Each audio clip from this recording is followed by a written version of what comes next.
Was it worth it to buy a van and drive from Montana to Alaska and back instead of flying up there and renting a vehicle?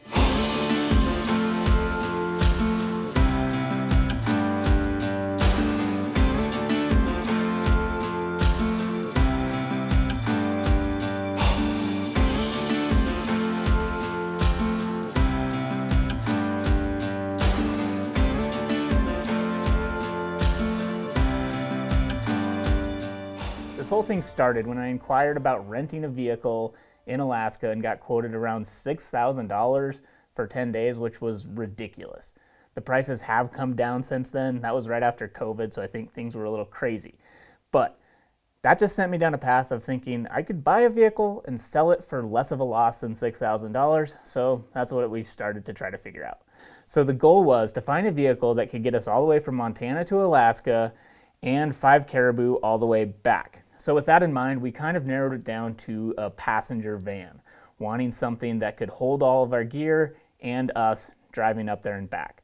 We wanted to find something that we could get for a decent price with the goal of selling it close to what we bought it for. So that required us to watch Facebook Marketplace and Craigslist and wait for a good deal. And that's what we did, and it was more expensive than I wanted it to be. It was $45,000 for a Mercedes Sprinter van. But for vans that were in similar condition and mileage, it was mostly around $60,000 plus, so I figured $45,000, we'd have our best chance of trying to sell it for close to what we bought it for, and then we needed to insure it, which the total life of owning the van ended up being $810.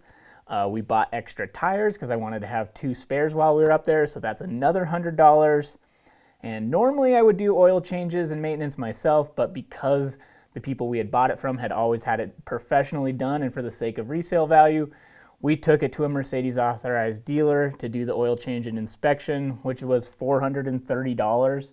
In addition to that, unfortunately, we had one repair after the trip, a U-joint, which may or may not have been my fault. It's hard to tell. I mean, I may or may not have been the person driving at a high rate of speed when we hit a pothole and then the sound started after that, but it really could have been anyone.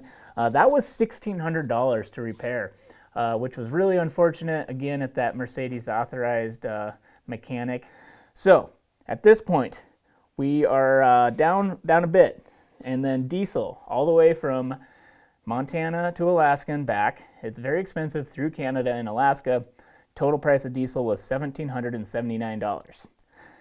Full disclosure, Randy paid for the fuel on this trip, so that was the subsidy Randy provided. Very nice of him to pay for the fuel, so full disclosure, but I'm going to include that in this total cost. So at this point, we're into this van and trip for $49,969, which when you look at that number, it seems really dumb. But hear me out. We drove that thing from Montana to Alaska, 6,000 miles.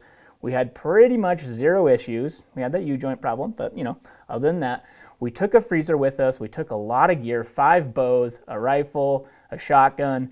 We had all sorts of nice camping equipment, nice gear that we were able to just take up with us without having to fly it. So there's that value.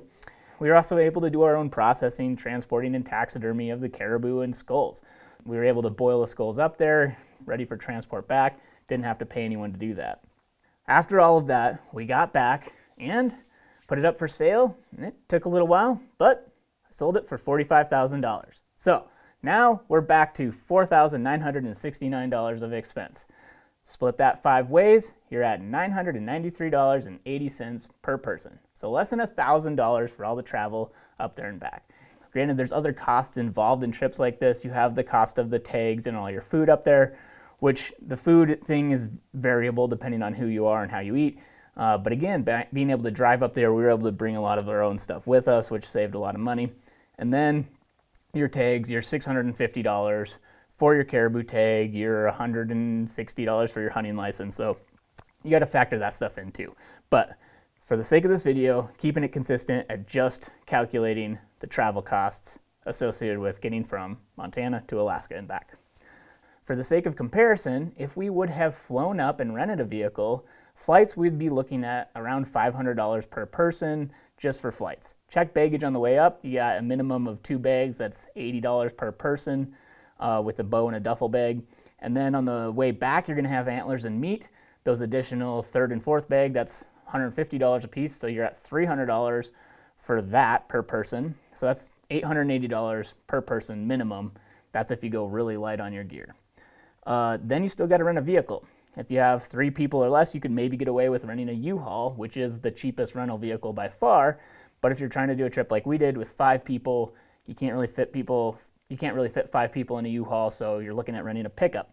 The pickup price did come down. When we were quoted $6,000, that was ridiculous. You're still looking at $2,500 to rent a 4-door pickup while you're up there that you can actually fit 5 people and enough stuff in, plus around $600 in fuel. So with that 5-person scenario, flying up and renting a vehicle, you're looking at a minimum of $7,500 or $1,500 per person. So $500 more expensive to go that route, which, you know, if you factor in your opportunity cost, we had 4 extra days of travel up and back, it may be worth it for you. But I think we had a great time driving up and back. To me, that's extra value, you know, just getting to solve all the world's problems, driving with people for, 60 hours.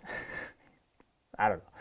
Anyway, so it ended up being $1,000 per person versus $1,500 per person had we gone the fly and rental route. Personally, I'm glad we did it the way we did. It allowed us to bring a lot nicer gear, bring nicer camps, cooking stuff, food, stuff to boil out the caribou heads, freezer, being able to take all of our own meat and antlers and just keep it all with us was really nice. And the experience of driving through Canada is fantastic. It was really cool to see all that country. Got to hang out with great friends the whole time. We saved about $500 per person doing the analysis that I did. So to me, it was worth it.